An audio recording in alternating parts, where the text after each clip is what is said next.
He was thought to be a monster who killed a lot of people, but he turns out to be the strongest exorcist after saving a girl who becomes her wife. 2 years ago, a massive disaster took place in Japan, where a lot of lives were lost, including the lives of people very close to Rokuro, a young lad who was thought to be one of the strongest exorcists alive. Back to the present day, Rokuro has grown up and is trying to get laid by asking out different girls from his school, but they all keep rejecting him, as they think he's an insult and a big creep. After facing another rejection, he runs away from embarrassment and ends up running into Mayu and her massive honkers. Roku asks Mayu whether he has a chance to ever boink someone, but Mayu is her best friend and honestly replies that the Pope from the Vatican has better chances than him. Meanwhile, a blue-haired girl named Benyo is traveling through the train when suddenly the lights go off one by one. The passengers have no idea what's happening, when suddenly a bunch of small demons hit the window, creating a panic, while Benyo stays seated in a calm fashion. The people outside look at the train, which looks devoured by darkness, but Benio finally gets up and flashes her thighs before taking out one of the magical talismans. She then decides to use it to open a gate, and soon enough, they are transported to a post-apocalyptic world that looks overrun by monsters and is totally destroyed. All the demons come inside the train through the window while she puts on her mask and gets ready to rumble. She takes out her sword and starts slashing the demons one by one when suddenly one of the bigger demons stands in front of her and starts eating the lesser demons, while other monsters attack her from behind. She is able to cut through most of the demons when she turns her attention towards the big one as he is transformed into something very big and ghoulish. The demon attacks her, but she dodges and falls off the bridge intentionally before taking out another talisman and using it to save herself. Before she could land down safely though, the monster ends up grabbing her from the sky and flies away with her while her armor starts getting destroyed. She quickly takes out a talisman and uses it to get out of the demon's chokehold before using another talisman and blasting herself towards the demon, impaling right through the beast, killing it. Before she can celebrate though, she starts losing consciousness from the exhaustion of fighting so many demons at once and starts falling down. Meanwhile, Roku has been chilling on the bridge, contemplating his life choices when suddenly the portal above him opens and Benio falls through it right in front of him. Within a split second, his instincts kick in and he jumps off the bridge and catches her before falling down into the water. He somehow gets her and himself out of the water and starts breathing heavily before spotting Benio, trying to drive herself off as if nothing has happened. Immediately after that, she takes out a piece of paper and looks confused before walking up to Roku and giving it to him. He looks at the parchment to realize this is some sort of a poorly drawn map with a star on it. He asks whether he wants to go near the star, and after her affirmation starts showing her the way. He tries to make small talk, but Benio doesn't talk to Beta and ignores him. Soon both of them get lost, and Benio makes him buy some food for her as she got hungry and lost because of him. After all that, Roku is pretty pissed at her, but leads the way when they spot a pair of siblings playing with each other. Suddenly darkness falls around them, and they hear a bunch of shouting noises, and when they turn around, both the siblings have vanished from the area. Benio immediately opens the portal gate that makes Roku realize that she is an exorcist as well, before both of them are sucked inside the destroyed world. Roku opens his eyes and gets PTSD at the sight of this world, while the injured brother tells her sister to run away as the monster comes near them. The monster was about to eat them when suddenly two swords are plunged into his face by Benio as she runs up to it and takes out her swords before slicing the demon's head cleanly off. Roku realizes that she is a pretty strong exorcist herself while she puts down her swords and walks towards the kids to make sure they are safe. Suddenly a monster erupts from the ground behind her, and soon enough they are surrounded by these demons called Kiger.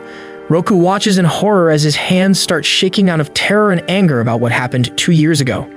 Meanwhile, Benio seems to be unfazed and simply takes out a bunch of talismans and applies buffs on herself to make her faster and stronger.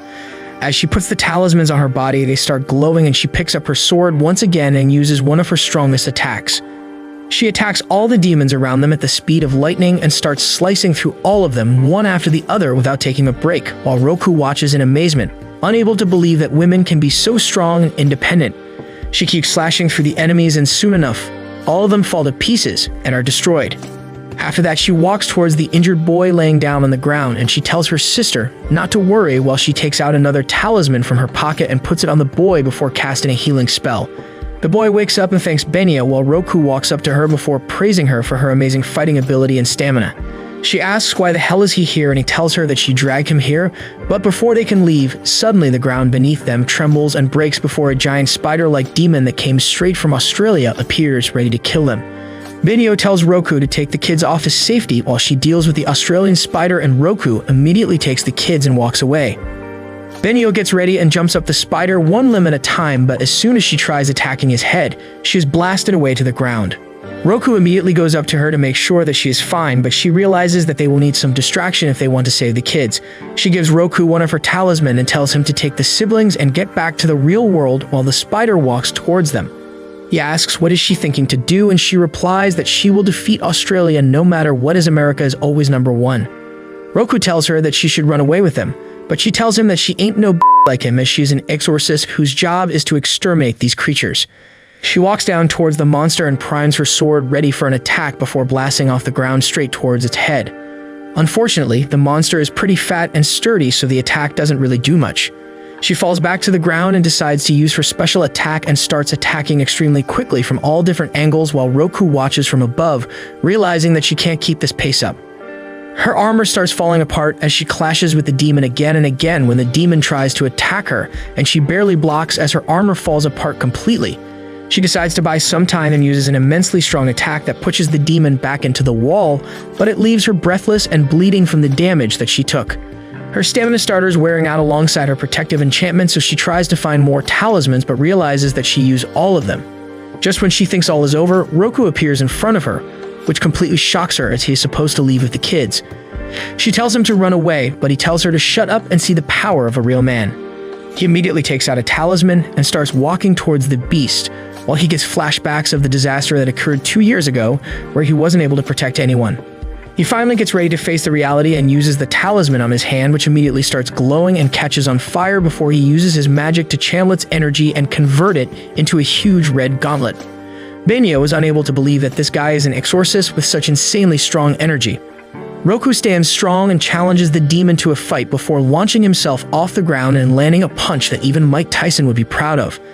This single strike destroys the demon completely as Benio watches, unable to believe her eyes that this guy just defeated an Australian spider with a single punch. She walks up to him and claims that she has never seen such a power before, but Roku seems sad and replies it is not a power, but a curse. She looks at him in complete awe, while he looks down and tells her that she should forget what happened here as he doesn't want to do such a lame job of being an exorcist. She gets mad at him and stomps on his foot before taking out another talisman and using it to open the portal back to the normal world. After coming through, they stand near the ground and argue as Benio tells her that she didn't need his help and could have dealt with the demon alone as she is a boss. Roku doesn't believe that girls should come out of the kitchen and tells her that she would have lost against the demon if he didn't interfere. He gets mad and starts walking away when Benio tells her that they might see each other soon and then leaves. Roki walks through the dark alleys when he suddenly realizes that he lost his bag inside of the water while trying to save Benio. He decides to cool off by getting a drink, but all of his money is also gone thanks to the food he bought her in the hopes of getting some action, which pisses him off even more. Later that night, he returns back to his dorm with his bag only to find Benio inside being coddled and fed by his master and his seniors. He immediately gets pissed, but his senior tells him that Benio has joined them as an exorcist and will be living here alongside them. They both glare at each other when suddenly a small flaming creature appears and jumps on Roku, telling him to back off. He introduces itself as Kina, who is Benio's familiar. Roku shouts at them to piss off and returns back to his room to get some sleep. The next morning, he is woken up by Benio as she shoves some tissue up his nose and covers his mouth, waking him up. He is shocked to see her in the room and asks what the hell does she want so early in the morning, and she replies that the power she saw yesterday was amazing, and she wants him to go with her into the portal to see who is stronger among them. Roku immediately declines, claiming that he doesn't want to go inside the portal ever. She walks up to him and threatens to chop his balls off, but he still refuses and kicks her out of the room alongside Kina, shouting that yesterday was just a fluke, and that he never wants to be an exorcist ever again. She was standing in the hallway when she spots her senior and asks whether a Kigare has appeared. Soon all four of them walk through the portal only to find a huge monster in distance. The seniors immediately puss out, but Benio seems to be on crack as she immediately starts running towards the monster, putting her mask on and dodging the demon's attack while taking out talismans and putting her enchanted armor on. She jumps up, dodging the attacks, and starts running up the monster's arms before reaching its head. She then takes out her ethereal swords and was about to kill the demon when it tries to strike her down. Thankfully, she blocks the attack and chops through the arm, while the seniors look in awe. She starts slicing the demon off bit by bit, but realizes that this demon is much weaker than the Australian spider that Roku killed in a single strike. She then remembers the promise she made to her brother of becoming the strongest exorcist alive and thinks about Roku, who is standing in front of her, much stronger than she could ever hope to be. She finally delivers the last hit and destroys the demon to pieces all alone. After that, they return to the normal world, where the senior asks her whether Roku fought a demon in front of her, and she replies that he defeated one of the strongest kickers that she has seen. They get in a car and start talking, where the senior tells her that Roku came to this dorm around 2 years ago, after something horrible happened to him, and ever since he has stopped being an exorcist. Meanwhile, inside of his room, Roku gets bored and decides to take a bath, only to open the door when Benio was getting out of the shower. This results in her chasing him around the entire dorm with a sword in her hand, while Roku runs outside but collides into a blue-haired man wearing only his underpants. Roku asks whether he is some kind of a PDF file, but their master immediately shouts at him to apologize, claiming that this guy is the head of all exorcists, named Arima.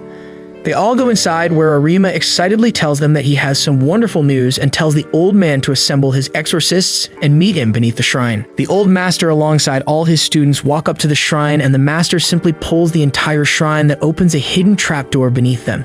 As soon as they go down, they enter a huge cave-like area filled with exorcists who immediately flock around Benio to ask how she is. Meanwhile, Arima finally appears above and tells them all to listen carefully. He explains that an oracle appeared in front of him and has revealed that the long war between the exorcists and the Kiger are coming to an end thanks to the ascension of the child of God, who will be named Maiko. According to him, this exorcist is going to be legendary with powers beyond their comprehension, who will destroy all the demons and bring peace at last. Everyone is excited to know who these people are, and soon enough Arima calls Benio up on the stage. Everyone thinks that Benio is the legendary exorcist, but Arima tells them that there is another person and calls Roku as well. He is shocked, but his seniors push him onto the stage. Roku tells Arima that he is mistaken, but he ignores him and tells everyone that Benio is the strongest exorcist in all of West Japan and Roku is the strongest in East Japan. Everyone is shocked to see Roku up there, as they have never really heard his name, but Arima quiets them and tells them that soon both of these exorcists are going to show off their skills, and then he tells them that they need to fight at full power against each other with the intention to kill. Roku gets mad at him and tells him that he won't do anything like that, but Arima tells him that he doesn't have a choice, and Benio seems to be more than ready with her dagger out. She immediately lunges at him and tries to slash, but Roku is fast and dodges out of the way, telling her to stop as he wants nothing to do with exorcists. Benio doesn't care and rushes at him, once again thrusting and slashing with her dagger, but Roku cleanly sidesteps and dodges out of the way. He keeps backing off while she pursues and even slices his clothes a bit, but Roku refuses to engage in a fight and dodges back, trying to move out of the way again and again. She tells him to use his full power, but he refuses, while Benio catches him with a kick that flings him away. Everyone starts making fun of Roku, while Arima sits down and tells Benio to try even harder while provoking Roku by saying that his friends die because of his weakness. He insults his friends who grew up with him and died by calling them trash at their job, and this was the final straw as Rolu takes out a talisman and converts his hand into a flaming gauntlet. Roku immediately rushes at Arima with a raging scream, but Benio attacks him again, making him fall back. She then takes out some more talisman and enchants her sword before attacking, but Roku is a Giga Chad who simply punches her sword, which blasts her into the pillars. She falls to her knees while Roku starts walking towards Arima, but she tells him to stop, claiming that she will defeat him and become the strongest exorcist. He tells her to shut up, but she keeps talking, which enrages him, and he blasts a bunch of fireballs at her that she is barely able to block and deflect with her swords. Roku takes advantage of this and rushes in to finish the fight, but Benio unleashes all of her energy, which pushes Roku back before she jumps in the air and delivers a massive strike, which makes him drop to the ground. He gets up again, but Benio keeps attacking him at lightning fast speed, where he can't even see her at all. Roku gets mad and punches the ground that creates a smoke cloud, but Benio doesn't want him to recover and goes up before attacking again. This time, Roku is ready and was about to punch her once again when Arima uses a magic talisman to nullify their magic, and they both fall to the ground. Benio gets up while Arima walks up to them and bows down in front of Roku, apologizing for insulting his friends, claiming that he only did that to see his true strength. He then turns towards the crowd and tells them that these two exorcists are the famed twin star exorcists who were mentioned in the prophecy. According to the oracle, their child will be known as Miko, who will bring an end to the Kiger and lead us to peace. In other words, he tells them to marry each other and have a kid. Things have been very awkward ever since the fight yesterday, and Roku is having trouble even looking at Benio. Suddenly, his seniors, Shin and Atsuki, come inside the kitchen and start teasing them, but Benio gets mad and tells them she's never going to marry someone who doesn't even want to be an exorcist and moves out. Meanwhile, Shin and Atsuki tell Roku how cool he was yesterday when Ryo arrives and tells them that they have to go for an exorcism, while telling Roku to take care of Benio as she will be going in the same school from today. He goes to school and sits down in his class beside Mayu when the teacher announces that a new student would be joining them as Benio comes in. Roku gets pissed as he realizes that Arima must be behind this, while the teacher tells her to sit between Roku and Mayu. On the other hand, the three seniors go through the portal and spot a bunch of Kigare waiting for them. Ryo immediately takes out his dagger before enchanting it, and they all start slashing through the demons one by one, getting ready to destroy any Kigare that comes near them. Meanwhile, back at the academy, Mayu asks Roku whether he has seen Benio and sends him off to find her. Benio, on the other hand, is sitting on top of the terrace enjoying her food alone when she suddenly senses the presence of a very strong Kigare. Ryo tells Atsuki and Shin that they have to deal with these demons themselves as he doesn't want to call and endanger Roku or Benio. Benio, on the other hand, packs her bag and starts to leave when Roku stops her. She tells him that a strong Kigare has appeared in the city and that the seniors might be in danger. Roku refuses to go, but Benio immediately moves out to help them. Inside the portal, the seniors are having a very tough time as both Atsuki and Shin are out of energy and Ryo barely has any power left to defend them. Thankfully, Benio appears on top of a house and tells them to back off while she puts on her mask to get ready for a fight. She immediately gets her armor on and then uses the remaining talisman to enchant her swords before getting ready for a fight.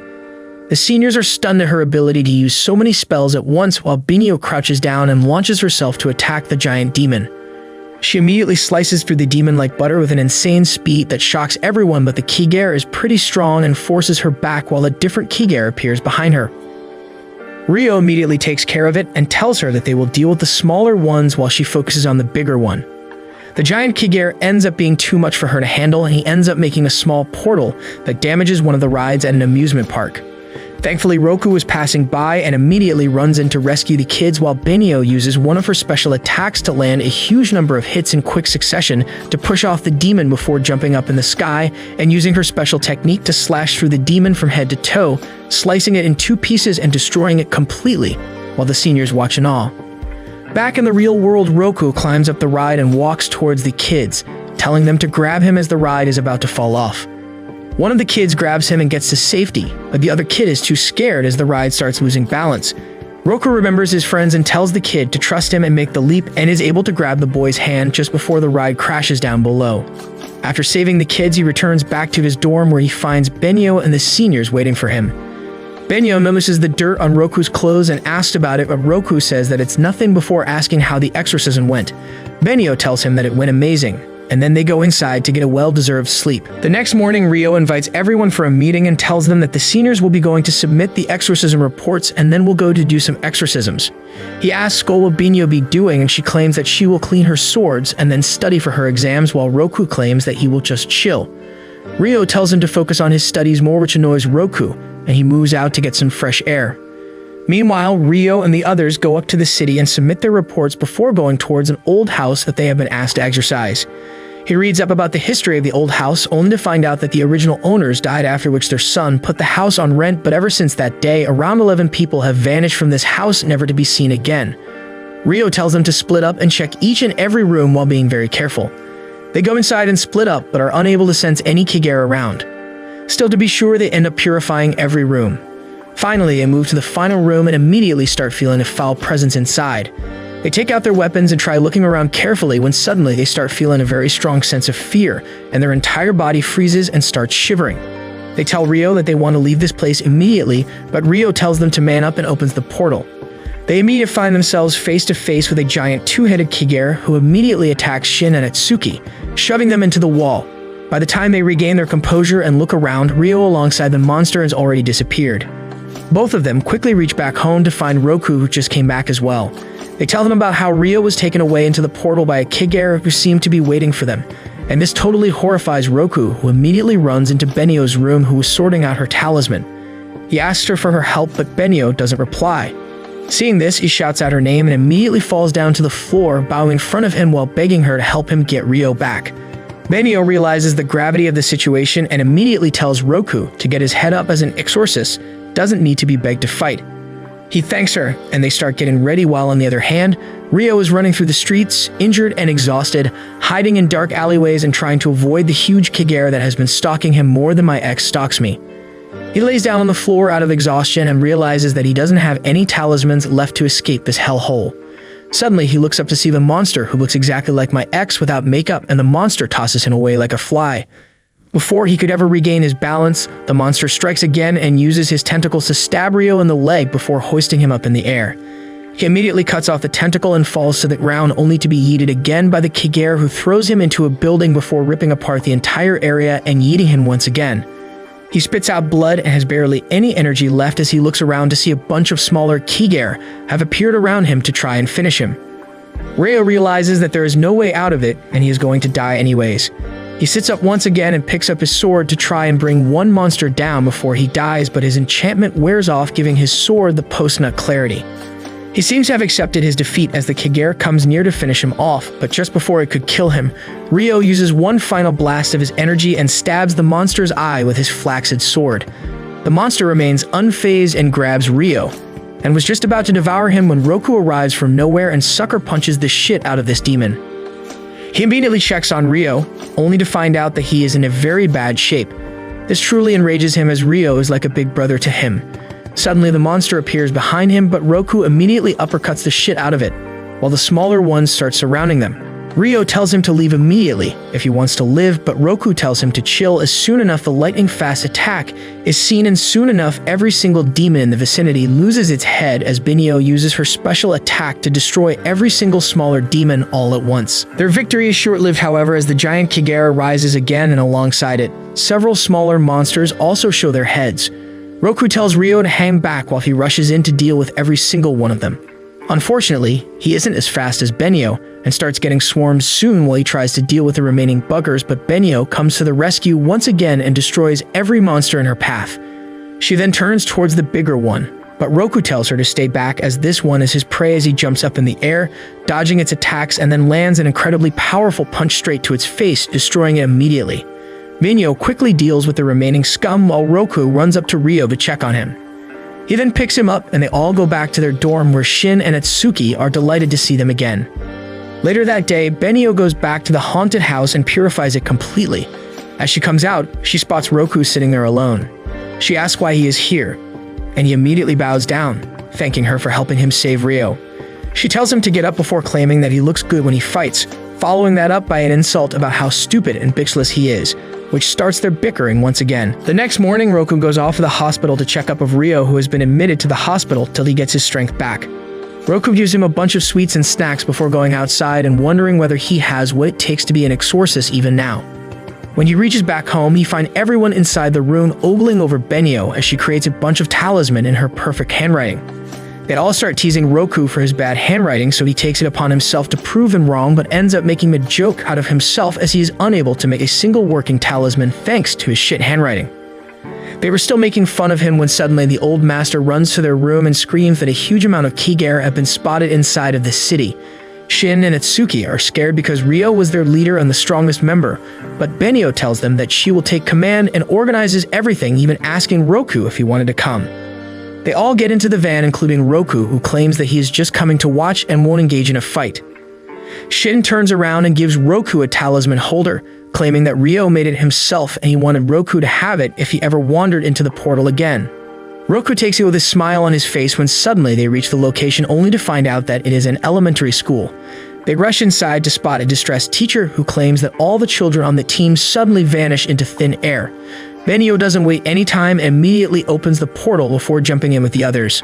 All the kids inside were being chased by the Kigare, and they finally get surrounded while one of the kids is captured and would have gotten devoured if not for Roku, who comes in with a tackle, pushing the demon away and saving his life. Before he could make sure they were safe though, another Kigare grabs a kid and was about to delete him as Roku watched helplessly. But Benio comes in clutch and no-scopes the demon out of existence. After that, she immediately uses her hacks and starts spinbotting and deleting every single opponent in her way. Even after this, a huge number of Kigare are still left, waiting for a chance to devour the kids. Roku tells Benio to back off and grabs a bunch of pebbles before throwing them up in the air and tries to blast them like bullets but fails as he forgot to use his talisman. He grabs his talisman and quickly uses it before grabbing the rocks again and uses them like bullets as he shoots a bunch of Kigare like a school shooter. Shin and Atsuki round up the kids, making sure that no one was injured before getting ready to head back through the portal, but a huge number of Kigare start running towards them. Binyo immediately uses her spinbot again and starts demolishing them, while Roku uses his ninja technique of becoming a school shooter and blasts a bunch of monsters into the dirt. Shin and Atsuki take out the talisman to open the portal, but suddenly a monster appears from beneath the ground and slashes Shin away before attacking Atsuki, injuring them both. Roku realizes that this could be dangerous for the kids as he remembers his old friends. Atsuki is not one to go easily though and gets up once again before using his lance to lay waste to the demon in front of him, while Shin is finally able to open the portal back up. The kids immediately run through the portal to safety, which relieves Roku, but suddenly a Kagero appears behind him and grabs him in his hand before trying to eat him out. Thankfully, an insanely strong beam hits the monster and drops Roku before getting blasted into the wall. Through the huge cloud of smoke, a figure emerges with red hair who looks extremely strong. He immediately gets surrounded by a bunch of Kagero, but he simply draws out a dagger and uses his talisman to convert it into a flaming sword before plunging it into the ground. The Kagero run towards him, but he simply uses one single spell that created a huge fire hurricane around him that destroys every single Kagero the moment it touches them. Roku and company are dumbfounded at this immense power, while the guy casually puts the sword back into his bag and jumps towards them. Roku immediately starts butting heads with him, but Benio walks up and asks what the hell is he doing here. It turns out that the guy's name is Shimon, and he is one of the 12 guardians who are supposed to be exorcists that have mastered magic, martial arts, critical thinking, and tactics. Both Shin and Atsuki are shocked to see a real guardian in the flesh, while Shimon turns towards them and asks who Roku is. They direct him towards Roku, but he seems to be disappointed and punches him square in the face. He then walks towards him and claims that he got distracted during the fight, which could have taken his life and also endangered the people in his team. He turns towards Benyo, claiming that having a loser like Roku be her twin star must be exhausting, and she replies by saying that it is as he is stupid and lazy. Before they can talk any further, a giant Kagero emerges from the ground and eats a bunch of other demons to convert himself into a giant gorilla.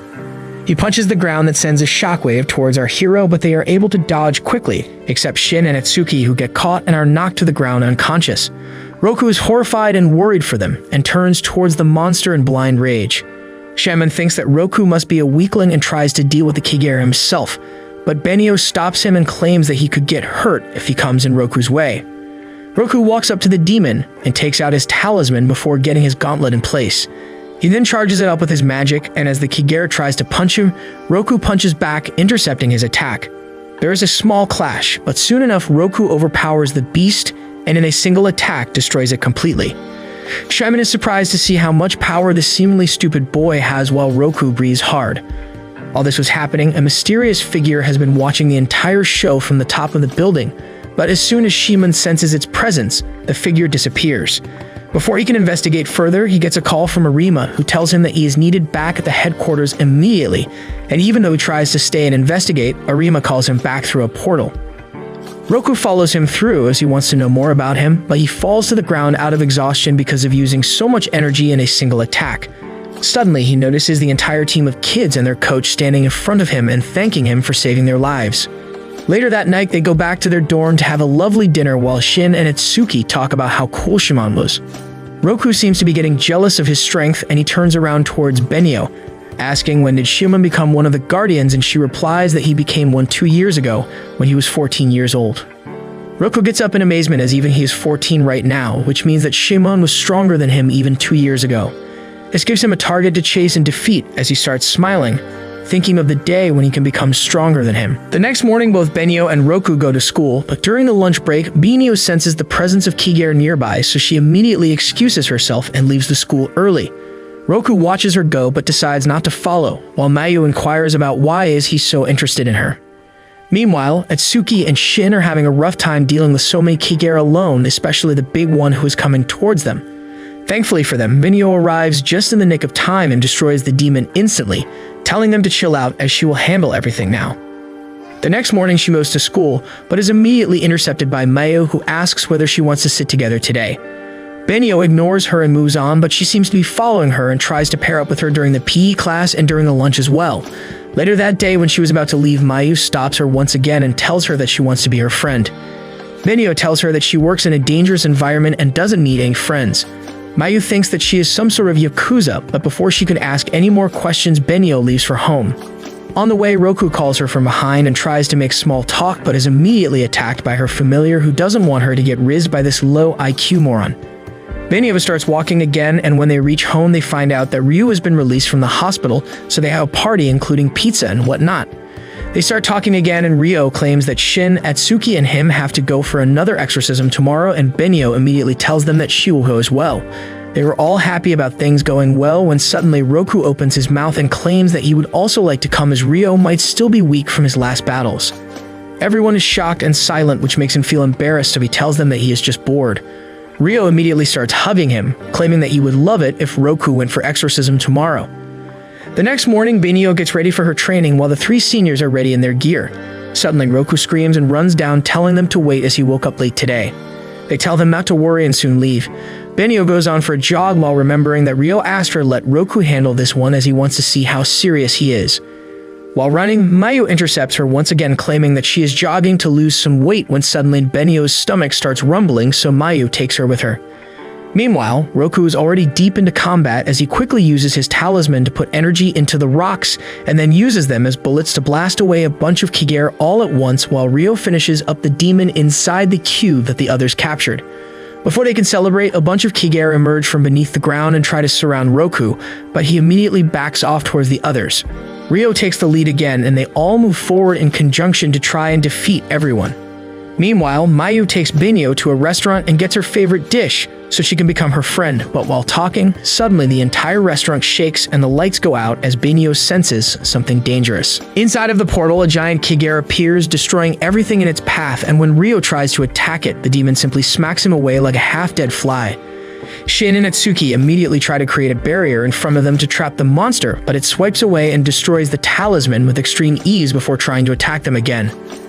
Benio immediately comes out of the restaurant to see that there is a split in the reality between the real world and the portal world, and when she looks inside the restaurant, she sees the chef being swarmed by a bunch of Kigare. She immediately takes out a talisman and goes through the portal, leaving Mayu alone. Meanwhile, the Kigare tries to attack Roku, but Ryo jumps in between and tanks the blow, getting knocked out on the ground. Roku looks around to see his entire team down for the count, which pisses him off.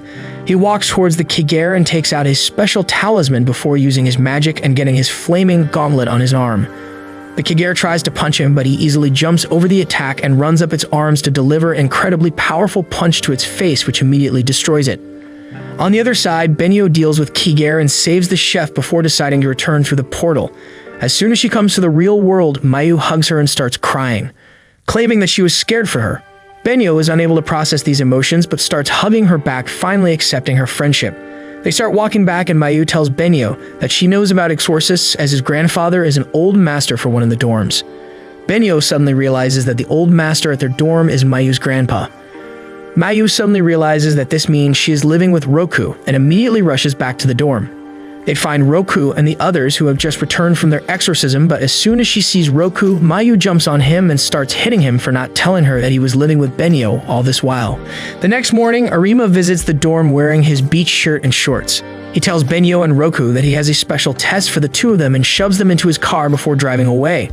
Roku seems to be confused as he doesn't know where the hell is he taking them, as they seem to be going more towards the residential areas. He tells them to shut up as they don't know anything about training.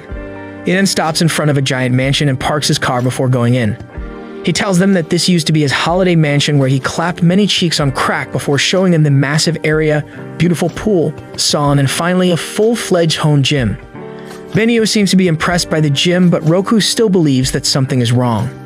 Soon his suspicions come true as Arima brings them to a special room with mood lighting, covered with drapes, and a beautiful clamshell bed. He bounces on shit showing what all he did in this room before telling Roku that this is both his and Benio's mansion from now on, as they need to learn to stay and love each other so they can quickly bang one out and create baby Meko. Roku gets embarrassed and kicks Arima into the wall when the door opens and the old master enters the room claiming that all the stuff is here. Roku goes down to see that the packers and movers have already shifted everything. Arima tells Roku that being the head of the exorcists, it is his job to make sure that the prophecy comes true and to make sure that Roku doesn't die a virgin. After that, he takes Kina with him and leaves the house, telling them that he will call them after they are settled. Sometime later, Roku goes inside of his bedroom and immediately gets flustered thinking that he might finally get to smell a girl, while Benio in her room simply looks around and decides that her bed is in the wrong place and goes on to move it. She is unable to move the bed for some reason when suddenly the entire room starts tilting, and they are forced to lean against the wall while the partitioning between both of their rooms is opened. Suddenly, a screen lights up and Arima tells them that this is going to be one of their trials in which the only way of escaping this problem would be for them to work together. He also claims that any use of magic has been nullified, so they will be forced to simply use their physical prowess and collaboration to escape this place. After Arima disappears, Roku looks around the room to find out that they will basically have to jump from one bed to the next to finally reach the screwdriver, with which they can open the air vent and then escape from there. Benio gets ready, but Roku tells her to wait while he jumps and tries to get on the first bed, only to slip and fall back head first into the wall. Benio smirks and then very elegantly jumps atop the bed before lending him a hand to get up as well. He ends up falling over her and smells a girl for the very first time. He then gets boosted up by Benio, and then tells her to make the jump so he can boost her up as well. Unfortunately, as soon as Benio jumps, Roku ends up closing his eyes and gets knee to the face just like my ex when she won't make me a sandwich. They both fall down and finally make their way up again, only to get in line for the same boost to happen. This time, Benio makes him concentrate and they are able to make the jump successfully up to the final bed. After that, she quickly throws a rope down to him and he uses it to climb up as well. Finally, they seem to be on their last challenge of reaching the screwdriver and opening the vents. For this, they must work together, so Roku bends down and Benio climbs on top of him before he stands up so that she can reach the screwdriver. She quickly opens the vents and they both climb on into the dark fixtures and start moving. Suddenly, Roku gets a call from Itsuki, who shouts that there has been a massive Kigare attack and they need both him and Benio as sap. They quickly start moving through the vents with a flashlight and finally reach a screen at the end, which says that if you want to pass, you have to answer the questions correctly, otherwise, they will have to start from the beginning. Roku gets mad at Arima, but Benio tells him to focus on the task at hand. They end up contemplating about the right answer before Roku is finally able to use his brain and gets the correct answer, opening a trap door beneath them which leads them to safety. Benio immediately gets her talisman out to help the seniors. Meanwhile, the seniors are having a really tough time against the Mantis Kigare who has got them cornered and would have finished them off, but thankfully, Roku reaches just in time and punches him away with his flaming gauntlet. The Kigare gets mad and tries to slash him, but Benio arrives just in time to plunge her swords deep into the demon's back. The Kigare starts rolling around trying to get her off, so Roku quickly climbs a building and tells her to back off while he jumps on to deliver a massive punch that pushes the monster away before destroying it into pieces. They all seem to be really happy when Roku notices that one of her hair ties seem to be going. She immediately starts panicking and claims that it was given to her by her brother and is extremely important. She starts scavenging through the dust, thinking that she lost it while fighting, but Roku grabs her and takes her back to the mansion where he quickly jumps into the vent and gets the hair tie. This makes Benio wetter than a water-soaked sponge and she starts blushing. Later they have dinner together and Benio was going to sleep when Roku asks her about her brother. She sits down and claims that they were twins and she always looked up to him as he was better than her at every single thing. He got her these hair ties during a festival, but after their parents got divorced, they were separated as well, till one day she heard the news that her brother died trying to protect some of his friends during an exorcism. Roku comforts her and tells her that he doesn't even have any parents and he is only an exorcist because they raised him ever since he can remember. This makes their bond stronger than ever before they go back to sleep, but not in the same bed. The next morning, Mayu walks in their mansion to meet with Roku as she just got to know that he is here to get laid and nothing else. He quickly clears things up by saying that he doesn't want anything to do with this, and that they are being forced by the head exorcist Arima. Mayu turns towards Roku and asks why is he doing all this and to not get into exorcism again, only for Roku to tell her that he has already become an exorcist once again. She starts shouting at him that she doesn't want to see him in so much pain again as it hurts her more than he can imagine. Suddenly, Benio speaks up, saying that Roku has an incredible amount of power, and that power has helped save several people up till now, including her, who would have probably died if not for him. Mayu still persists, saying that what good would it bring if he dies himself with tear in her eyes. Suddenly, Roku speaks up, thanking her for thinking about him before claiming that he has gotten into exorcism again after knowing what could happen to him, but if he could save even a single life, it could all be very worth it. Mayu starts crying at this and leaves the house, walking sadly back to her own place while remembering how she found him by the river alone crying and burning up all the talismans that he had because he wasn't able to save his friends. While walking, she suddenly spots a girl in a reflection from the mirror, but when she looks, no one was there. She thinks that she must be hallucinating and starts walking again. Meanwhile, back at the mansion, Kina brings in lunch for Benio and suddenly spots a green Lucky Charm that Roku claims to be Mayu's as she has been carrying it since she was a kid. Benio immediately figures out that this is a talisman and tells Roku that he needs to give it back to her as it concealed her magic from the Kigare, protecting her from any attacks. Roku gets scared and immediately rushes after Mayu.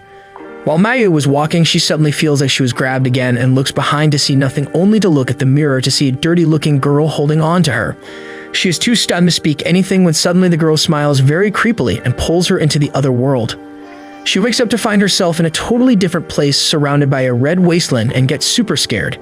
She looks around to see the little girl laughing like a maniac with red eyes before turning Super Saiyan and transforming into a giant half-octopus Kigare.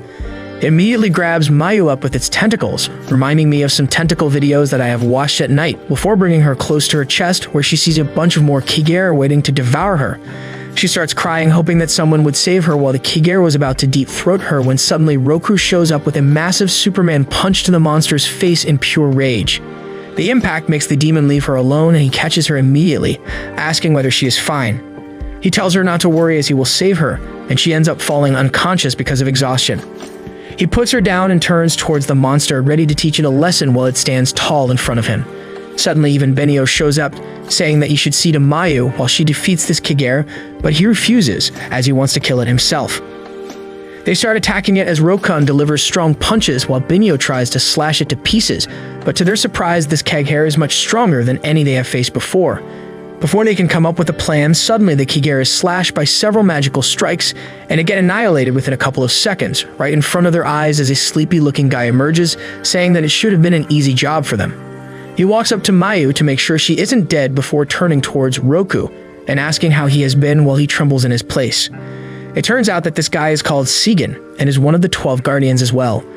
Apart from that, he's the father of Mayu and the master of both Roku and Ryo and taught them everything they know. Roku tries to smooth talk him, but Seigen is taking none of it and starts punishing him while Benio watches this unfold. After that, he grabs Roku's arm and claims that Arima has told him about his getting back into exorcism and asks whether he really thinks he wants to become an exorcist once again. Roku looks down before claiming that he doesn't want to be the strongest anymore, nor does he care for any prophecies, but he can't let people around him get injured. Seigen slaps him as Roku falls to the dirt before he claims that all the things that Roku is spewing is idealistic crap that no one gives a shit about, but Roku gets up and says that he means what he says. Hearing this, Seigen walks up to him and challenges him to a fight so that he can know whether Roku has any grit, guts, and skills or not. Roku seems to be shook by this, but Seigen continues by saying that he is not going to hold back at all, so it would be better if Roku also comes at him with the intent to kill. The fight starts and Seigen immediately takes out a talisman before using it to create rock bullets that he shoots very casually at Roku, who barely dodges each attack. It looks very similar to Roku's attack, but Benio realizes that the magic and power behind Seigen's attack is incomparable. Suddenly, Roku uses a giant rock bullet to try and crush Seigen, but he shows him that size doesn't matter before exploding the huge rock with his tiny pebble. Surprisingly, Roku was ready for it and emerges from inside ready for a punch, but Seigen immediately uses his magic and takes away the talisman from Roku and grabs his punch as the gauntlet has already vanished. He tells Roku that he could feel that Roku didn't want to hurt even though he told him to, and claims him unworthy of the talisman before crumbling it and putting it in his pocket. Roku tries to get back, but Seigen kicks him to the ground before putting his feet on top him and claiming that he can never be a good exorcist. He calls Roku weak and reminds him of what happened 2 years ago, which piques Benio's interest, and she asks what happened. Seigen turns around and asks whether she doesn't know what he did in the disaster, and she shakes her head. He tells Benio that Roku's hands are stained in blood while he tells him to stop talking. Seigen continues by saying that 2 years ago, a disaster happened in the Hina dormitory, where according to the news, some Kigare appeared from the portal and killed all the trainees that lived there, and the only surviving member was Roku. Benio gets all riled up as her brother, after they got separated, went to that dorm and ended up getting killed there by one of the Kigare. Seigen sadistically reveals that there was not a single Kigare appearing from the portal that day, and that every single trainee was killed by none other than their dear friend Roku, who lost control of his power himself that day. Benio is unable to believe this and walks up to Roku with a pained expression asking whether all this is true, while Roku simply looks down, unable to speak. Seigen continues by telling Roku that one of his childhood friends named Yudo was Benio's brother. This information totally takes him by surprise, as he had no idea their lives were connected to this extent. Benio still grits her teeth and asks him again about the tragedy, and finally Roku accepts the truth, saying that whatever Seigen said was the truth. Benio loses control of herself and takes out her sword, pointing it at Roku, challenging him to a fight. Roku doesn't reply and simply looks down in defeat, while Seigen calmly puts Benio's hands down, claiming that there is more to it. Suddenly, a sound is heard and a cloaked boy walks up to them, calling Roku out as if he is a long-lost friend. Roku is shocked to hear this voice, while Seigen looks at him and immediately realizes that he is Yudo. Yudo walks up and takes off the cloak to reveal his blue hair and an eye patch. Benio is out of words and tries to call out to his brother, but no voice comes from her throat. Seigen tells Yudo that he was waiting for him to show himself before taking out his talisman, but Yudo simply mocks him and threatens Maeve's life if he moves even an inch from his place. Seigen is forced to stop, but Roku's shock turns into blistering anger as he shouts at Yuto about why is he still alive. Yudo simply mocks him by saying that the wound he gave him has been totally healed and that he is here to rekindle their friendship. This is more than enough for Roku, who runs towards him with blind rage. But Yudo simply clicks his fingers and a bunch of magical ropes emerge from the ground and tie Roku up completely. Seigen is surprised at this as he notices that he didn't even use a talisman for the magic. He goes up to Roku and starts taunting him about his friends and mocks him for being so useless, while Roku shouts at him, asking what the hell he did to the other kids 2 years ago. It turns out that 2 years ago, only Roku and Yudo were strong enough to go on exorcism missions and kill Kiger, while the other kids were still in training. Among them, Roku was the strongest by far, followed by Yudo, and everyone wanted to be like them. One day, Yudo collected most of the kids inside of a room and promised them that after he puts some tren in them, they will be just as strong as Roku. All of them decided to juice up as being nattied is too hard. They all assembled inside of a room where Yudo gets ready for some kind of ritual and closes the door before starting his black magic. Meanwhile, Roku arrives back and asks where the others were to the 2 girls who were downstairs. They told him that they were in Yudo's room, so Roku doesn't think much about it. He decides to go out for some pudding, but when he tries to open the gate, he fails. He tells one of the girls about it when suddenly the other spectacled girl is blasted away into the lobby by a mysterious force. They immediately follow her to find her crumpled on the floor, not moving a muscle when they turn around to find one of the girls crying, claiming that something really bad is about to happen. She tells him to stop Yudo as soon as possible, and that she doesn't want to become a Kiger.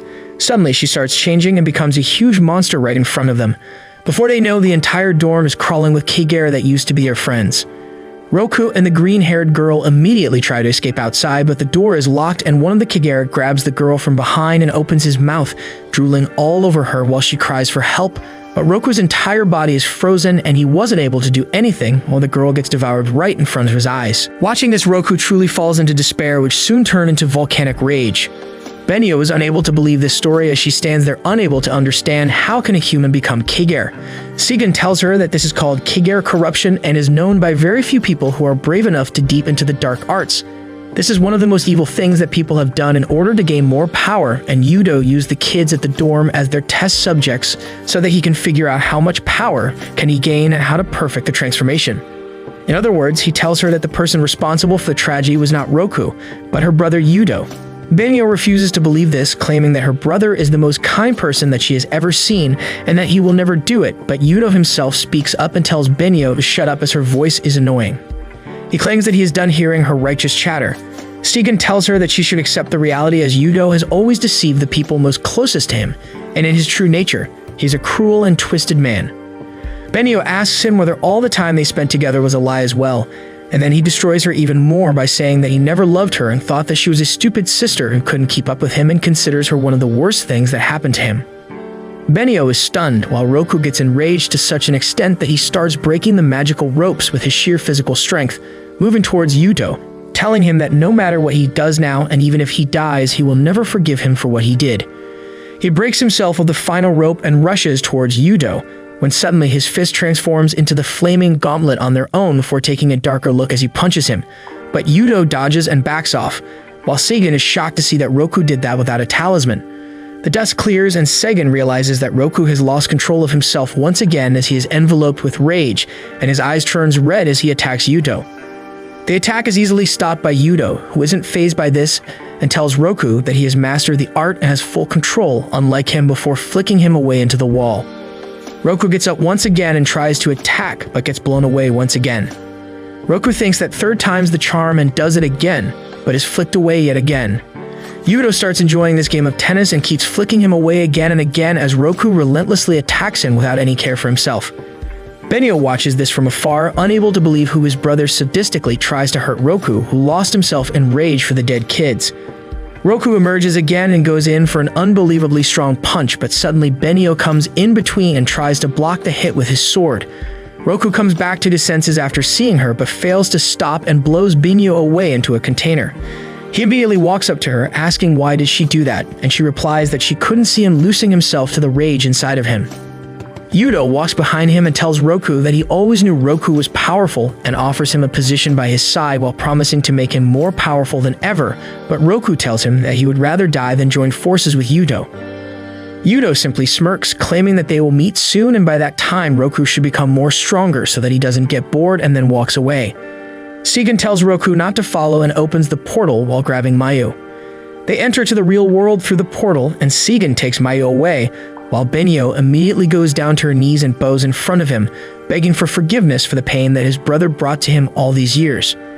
Roku tells her to get her head up as this was not her fault at all, and it was his fault as well. He claims that he lived with Yudo for a long time, and he should have known his true nature. According to him, if he stalked Yudo 2 years ago, none of this would have ever happened. He continues by saying that he has realized one thing. He's been running away from battle because it hurts him to remember what happened 2 years ago, but because of that, he hasn't improved at all and is just as strong as he was 2 years ago. He gets up and promises that he will get strong and defeat Yudo, while even Benio gets up saying that she wants to get stronger with him, so that she can bring her brother to justice as well. A couple of days have been passed as Roku stands in front of the mirror and remembers how they went to Sagan and asked him to train them, but he told them that he didn't have enough time before returning Roku's talisman and walking away. Suddenly, Benio enters the bathroom and tells him to piss off as she needs to use it. Later, he goes into the living room to find a beautiful MILF sitting on the couch with flowers around her. Benio also comes down and immediately recognizes her before greeting her. She tells him that this MILF is Subaru, who was also one of the 12 Guardians and her teacher as well. Another weird cat-like figure is introduced whose name is Tada and is also one of the 12 Guardians, but people don't know much about him. Roku suddenly realizes that if Subaru is one of the 12 Guardians, then she must be super strong and asks her to train her so that he can become strong. Benio follows his lead and bows down, begging her to train them, and surprisingly, she agrees to it fairly easily, telling them that their training will start tomorrow morning. The next morning, she instructs them to go to a special place in the guise of training, which turns out to be a boutique where they both get fitted clothes, after which she basically makes their training out to be a date and forces them to spend time together.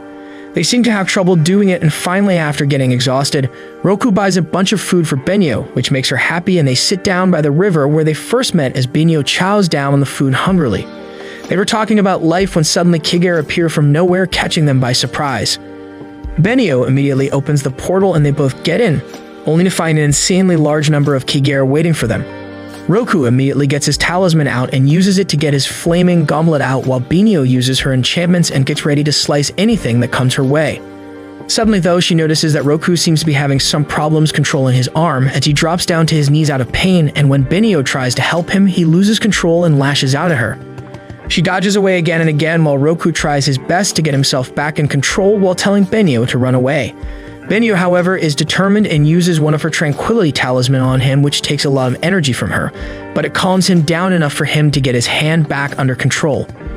He is shocked to see that Benio was able to do that, but her own energy drops down very low and she falls to her knees. They get ready to face the Kigare and Roku jumps forward, killing a bunch of Kigare in his way, but Benio is too weak and falls down again, unable to defend herself. A bunch of Kigare storm her, but Roku immediately rushes in to protect her, before grabbing her tightly to make sure she doesn't get hurt. Suddenly, a bunch of Kigare die behind them, and they turn around to see that every single Kigare around them simply gets destroyed by none other than Subaru as she walks up to them in her Victorian dress. Immediately, they get surrounded once again, but Subaru tells them to chill as she takes out her talisman and produces a pistol from her fan. She immediately starts blasting away at the Kigare, killing each and every one of them in a single hit before grabbing another gun and dual-wielding that shit better than James Bond. Roku is shocked to see her strength as she shows everyone the power of America and shoots everything away. The Kigare wave doesn't seem to be ending, and she is forced to call in the big guns as she decides to go Rambo mode and takes out a shotgun before starting to blast every single thing that moves around her like a total psycho, before taking out a Tommy gun and doing her best impression of Nazi war crimes. Roku notices that Tada gets attacked as well, but without even moving an inch, every single Kigare around him gets destroyed. Benio tells him that no one knows what Tada's powers are, and he is considered very strong and mysterious even among the 12 Guardians. She keeps blasting and soon lands a massive blow that kills every single Kigare around them. Both Roku and Benio are shocked at her stamina and her magic capabilities, as she doesn't even sweat before making their way out of the portal. Later that evening, both Roku and Benio return from their little date to find the entire house renovated and looking like a palace. He seems confused as hell when he suddenly spots Subaru being an absolute MILF, and the blood pressure starts increasing as his magic wand starts getting enchanted. Benio notices it and kicks him away, calling him a pervert. The next morning, Roku has been assigned to do embroidery alongside Benio, which he fails to do properly and claims that Subaru is just taking advantage of them. Benio tells him that she must be doing this for some reason, and then it strikes her that she is doing it to increase concentration, as Roku has been losing control of his right arm again and again. Later, he makes tea for Subaru, who has been lounging around there and bossing him around. He gives her some tea, but she makes a small fuss before taking it, while Benio runs up to her with something to eat alongside it. She tells Roku to give her a shoulder massage now, but Roku has had enough and starts shouting at her to stop messing with them, as he reminds himself of how weak he has been recently, to the point that he has been losing control over himself again and again, and Benio has to save him every single time. Subaru simply laughs and tells them that any kind of training would be useless, as they can't think together. She tells them that as a team they should be able to understand nonverbal cues very easily to be ready for any circumstances, but they are incredibly bad when it comes to understanding each other. Benio tells her that she understands Roku completely, but Subaru simply laughs and proposes a game of hide and seek. She tells them that if the both of them together can find where she is, she will start taking them seriously and proceed with rigorous training, and they immediately accept, as Roku thinks that it must be incredibly easy to find a person like her trying to hide, especially in a huge dress like this. She starts a countdown, which surprises Roku, as how can she hide if she is standing right there, but as soon as the countdown ends, she simply disappears in thin air. They immediately start searching for her all over the house, but they fail as they can't find any place where she could hide. Benio calls out Roku, who runs up to her only to find her in her room with a magazine that he thinks is his girlfriend. Benio is mad at him for it when they find a note inside of it by Subaru, which said that always use incognito and that she's going outside. He immediately runs out alongside Benio, but after a while he stops and starts thinking, where the hell is he even trying to go? Benio calls him an idiot before they overhear a couple of girls talking about a beautiful woman wearing a dress. Roku immediately asks them where they saw the woman, and they point him towards a cafe. They reach the cafe to find no one there, but Benio notices a teacup with some lipstick on it and realizes that she must have been here. Roku asks the waitress where the lady went, and she replies that she went to a clothing store. They immediately head out to the nearest clothing store, where the store owner tells them that they just missed her as she went into an antique shop. They run to the antique shop, where they get to know that she felt hungry and went to a restaurant, forcing them to go over there. Inside the restaurant, the waiter asks whether they are Subaru's friend and starts making small talk. But Roku gets mad and tells him to cut the crap, and waiter replies that she ate a bunch of food and told them that her friends are coming who will pay. They come outside of the restaurant exhausted with all of Roku's money gone as well. Roku was done and was going to call off the search and admit defeat, but Benio tells them that they can't do that, and if they want to find her, they should think what she would have thought at this point. Benio thinks that she might go to a fitness class as she wanted to diet, and Roku agrees with it. They both quickly rush to a Zumba class, where they finally spot the backside of what they thought was Subaru, but turns out that it is just Tata with a wig. She gives them a note which says that their guess was nice, but unfortunately incorrect. They comes out of the building exhausted when suddenly the entire area turns red and they realize that a Kiger must be nearby. Benio immediately opens the portal and they both enter through it and get ready for a battle, but can't locate the monster. Suddenly, two huge tentacles attack them, but they are able to cleanly dodge away. The Kiger turns out to be a giant octopus who has been featured in many of my nightly videos. Roku doesn't like the ugly bastard genre, so he immediately grabs some rocks and enchants them before shooting them at the monster, but the jiggly body deflects all of his attacks without leaving a scratch. Benio immediately grabs her swords and tries to use her special blade dance technique to shred the beast, but the attacks have no effect on the blubbery octopus body. Suddenly, the octopus releases a huge smoke screen that covers the entire area while separating both Benio and Roku. They try calling out to each other, but are unable to find their way. The octopus finds openings and attacks both Benio and Roku, but they both dodge the attacks very quickly, and Roku immediately takes out his talisman but stops as he is scared of hitting Benio or losing control over his arm. Benio also holds back her attacks out of the fear that she might end up hurting Roku. Before they could think of anything, the monster attacks Benio again, and even though she dodges the first hit, she ends up getting hit by the second tentacle and is blasted away into the wall. Roku tries to make his way towards her, but ends up barely dodging the attack as he falls to the ground again. Benio gets up once more and realizes that she shouldn't be anticipating the monster's movements, but where Roku is moving instead, as then they can sync up their attacks. Roku thinks about the same thing, and finally they sync up as they charge up, ready for an attack. The octopus attacks both of them, and Roku decides to go in for an attack as he uses his gauntlet to punch the tentacles out of the octopus, while Benio predicts this happening and immediately rushes in to destroy the tentacles.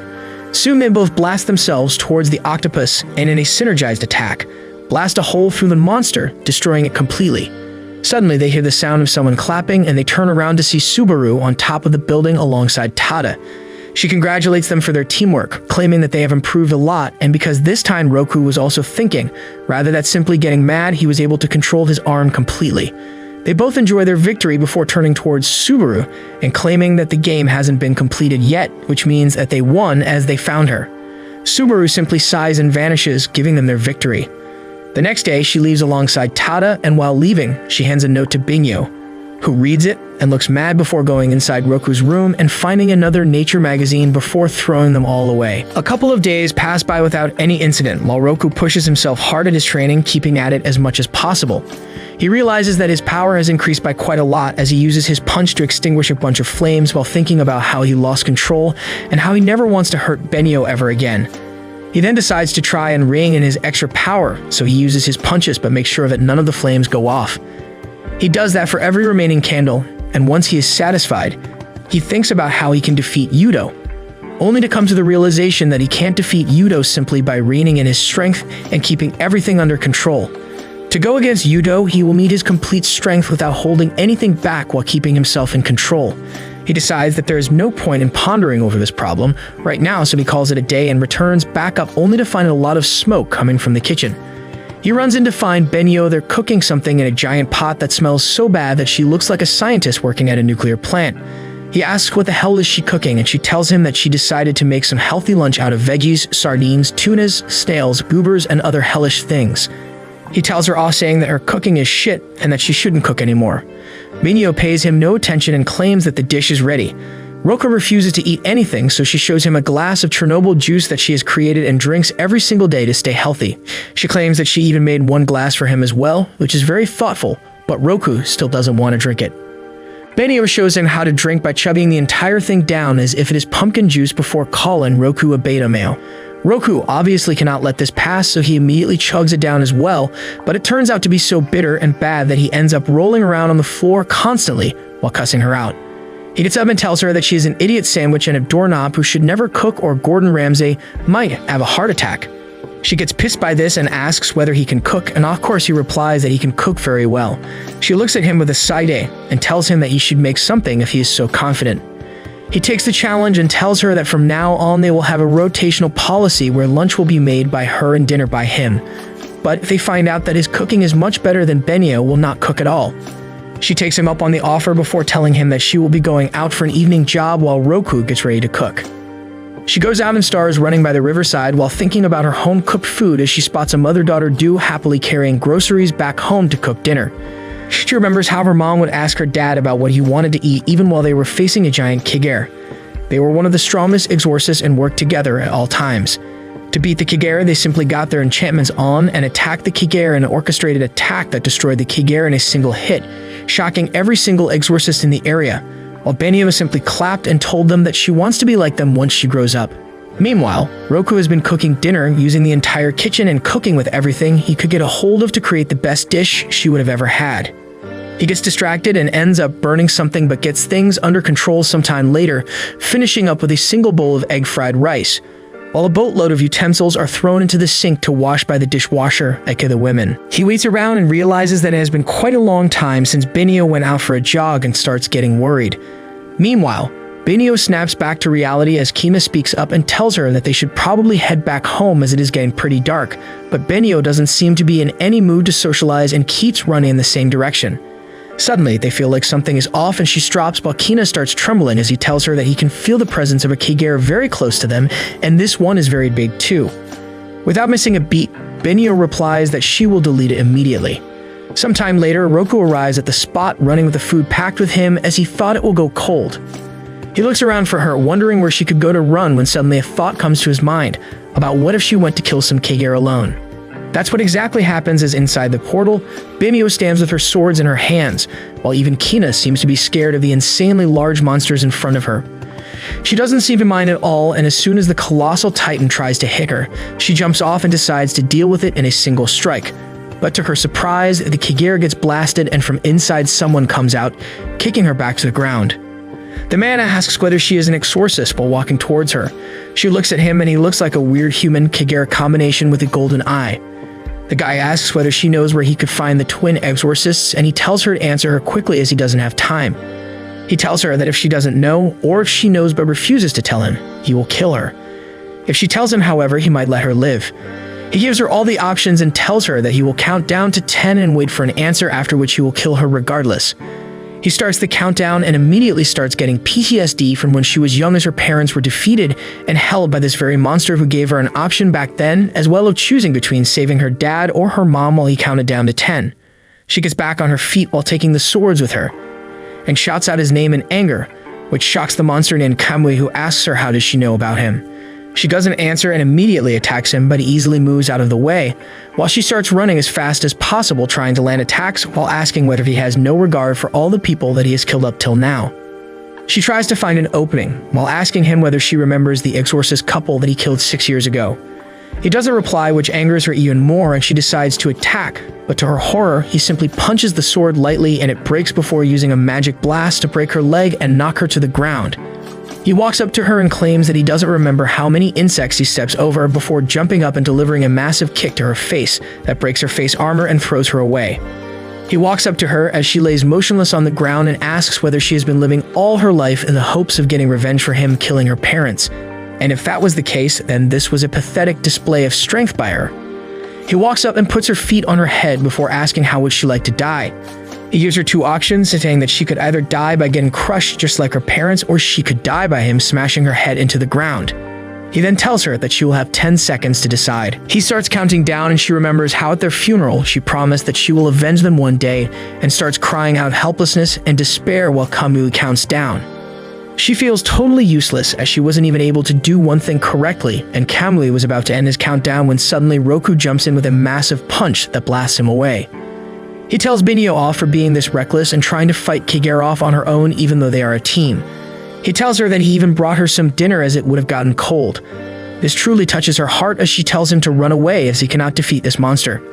Kamui emerges back from the rubble and walks towards them, claiming that he's going to kill the both of them right this instant, but luckily, one of the random Kagero ends up trying to attack Kamui, which gives Roku enough time to escape alongside Binyo to safety. He immediately patches her up and tells her that they should head back and report all this to the higher-ups, but Binyo is very emotional and tells Roku all about how her parents died because of this asshat. He tells her that even he lost everything, but she gave his life meaning. He promises that they will return and kill Kamui no matter what, but for now, they should simply survive and make sure they can get stronger to fight another day.